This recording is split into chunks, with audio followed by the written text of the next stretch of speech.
Un saluto da Heavy Metal Heaven. Per la prima top 10 del 2026 raccontiamo quelle che secondo noi sono le migliori strumentali non metal contenute all'interno di dischi metal.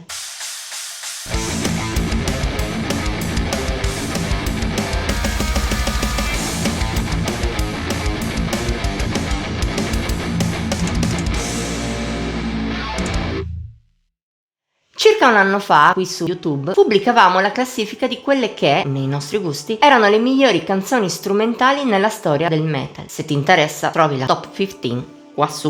In quella classifica avevamo sottolineato come non avremmo incluso brani non metal, per cui ci sarebbe stato spazio per una classifica a parte. A un anno di distanza, eccoci a onorare la promessa con questa nuova top 10. Le regole che abbiamo seguito per comporla sono in parte le stesse dell'altra. Niente artisti del tutto o in buona parte strumentali per non complicarci la vita. Niente intro, outro o interludi, ma solo tracce complete, lunghe minimo un paio di minuti. In più abbiamo deciso di considerare i brani in cui c'è qualche frase parlata. Se non è cantato vero e proprio si possono considerare lo stesso strumentali. Ovviamente altre regole sono diverse. Al contrario della top 15 passata, stavolta abbiamo preso in esame al massimo canzoni con giusto qualche accenno metal, ma quelle con passaggi anche un minimo importanti del genere sono state escluse.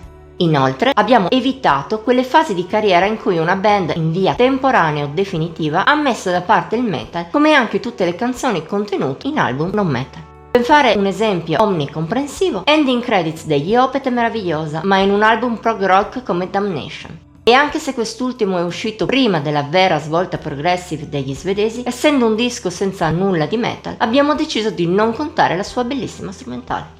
Prima di cominciare con la top 10, in ogni caso, il solito avviso. Se hai fretta o non hai la possibilità di seguire tutta la classifica, puoi ascoltare le tracce di cui trattiamo nella sua playlist dedicata. La trovi come al solito qui in alto, in descrizione oppure alla fine del video.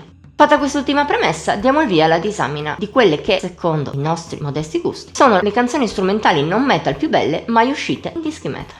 Rispetto alle altre classifiche, prima di partire subito con le 10 posizioni principali, abbiamo deciso di inserire 2 menzioni d'onore, quasi 2 pezzi bonus che escono un po' dai canoni. Per esempio, Gate 13 degli Angra può essere considerata una specie di outro. Piazzata in chiusura di Temple of Shadows, ne riprende i temi sentiti lungo tutta la durata, con intensità sinfonica, a tratti epica, a tratti delicata, a tratti potente, anche grazie all'inserimento di elementi folk e di un grande studio delle melodie. Il risultato è un gioiellino che non ci siamo sentiti di escludere.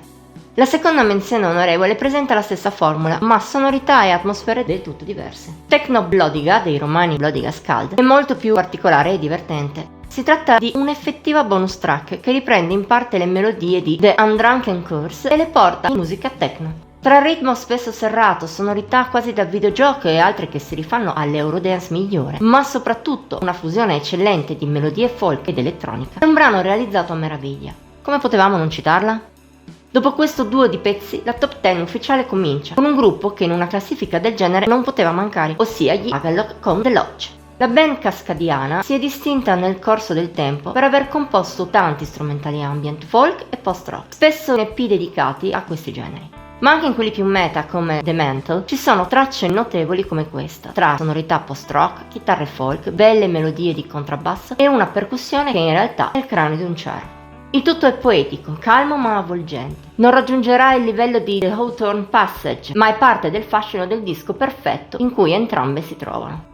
Rimaniamo in ambito post-rock grazie ai Deftones e alla loro UU di DLRLRAB Select Star in nona posizione. Forse rispetto ad altre è un po' al limite. Saturday Night Wrist è un album ben poco canonico, seppur di base rimanga alternative tra metal e hard rock.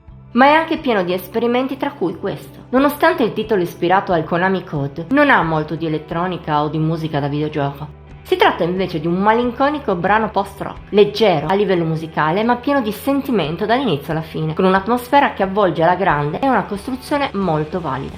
Una menzione in questa classifica non poteva mancare. Per il pezzo in ottavo posto, ossia Planets dei Tiamat, vale lo stesso discorso del precedente. Pure Wild Honey è metal solo in parte e segna il punto di allontanamento degli svedesi dal genere. Ma anche stavolta non metterla sarebbe stato faticoso. Tra l'inizio con la sola chitarra, nostalgica e mogia, e il finale più aperto e ambient, parliamo di un pezzo davvero splendido, sognante, d'atmosfera incredibile. In settima piazza troviamo quindi i Sepultura e la loro Kiowas. Contenuta in Chaos AD, il disco in cui i brasiliani hanno lasciato il thrash per darsi a un truccio di groove metal, si giostra tra percussioni tribali, a volte belle battenti, chitarre pulite ma intense, melodie quasi da samba e bossa nova e un tribalismo avvolgente. Il risultato può farsi apprezzare anche da chi di norma non ascolta nulla al di fuori del metal.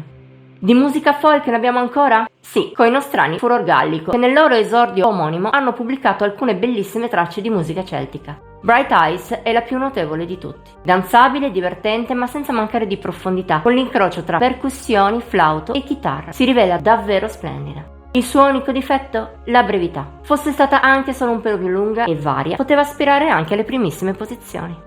Come dicevamo all'inizio, degli Opeth abbiamo scelto di non mettere ending credits, in osservanza alle regole che ci siamo posti. Silhouette, però, rientra appieno al loro interno. Per questa canzone, con solo un pianoforte echeggiato, vale lo stesso discorso fatto per i Sepultura. C'è oscurità, c'è una gran forza espressiva, c'è emotività, c'è virtuosismo. Il mix perfetto, insomma, per chi vuole ascoltare qualcosa di diverso dal metal senza allontanarsi troppo dalle suggestioni del genere.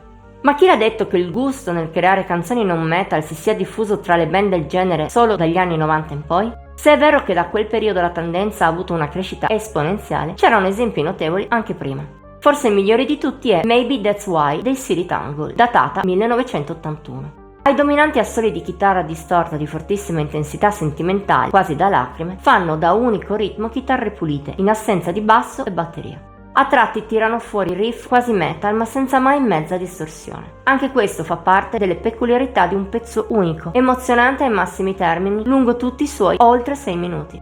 Merita i piedi del podio e forse anche qualcosa di più.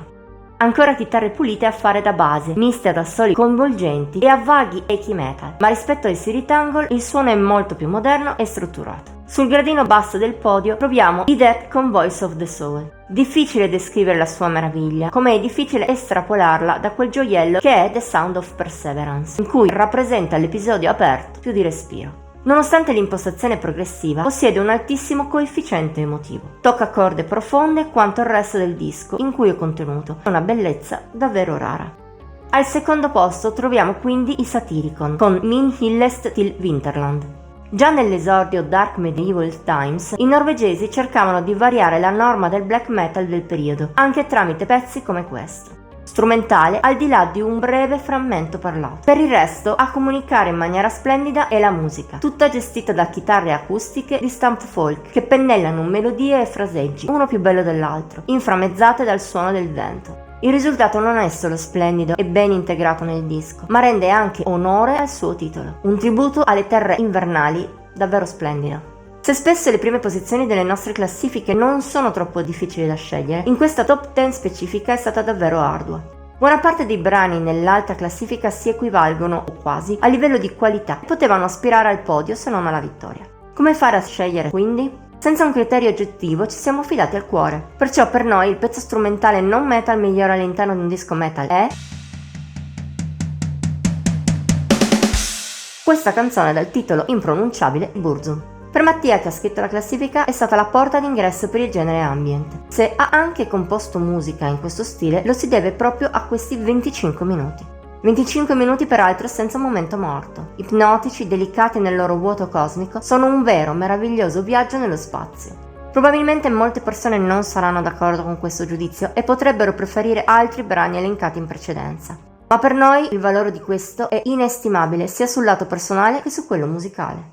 Per stavolta è tutto. Sei d'accordo sulle nostre scelte o avresti preferito altri strumentali non metal contenuti in dischi metal? Faccelo sapere nei commenti. In ogni caso, se la top 10 ti è piaciuta ti invitiamo a mettere like, condividerla, ascoltare la playlist dedicata, iscriverti al canale e cliccare sulla campanella delle notifiche per non mancare nemmeno uno dei nostri nuovi video. Puoi inoltre seguirci su Facebook, Instagram e Pinterest. Come sempre i link sono qui sotto, in descrizione.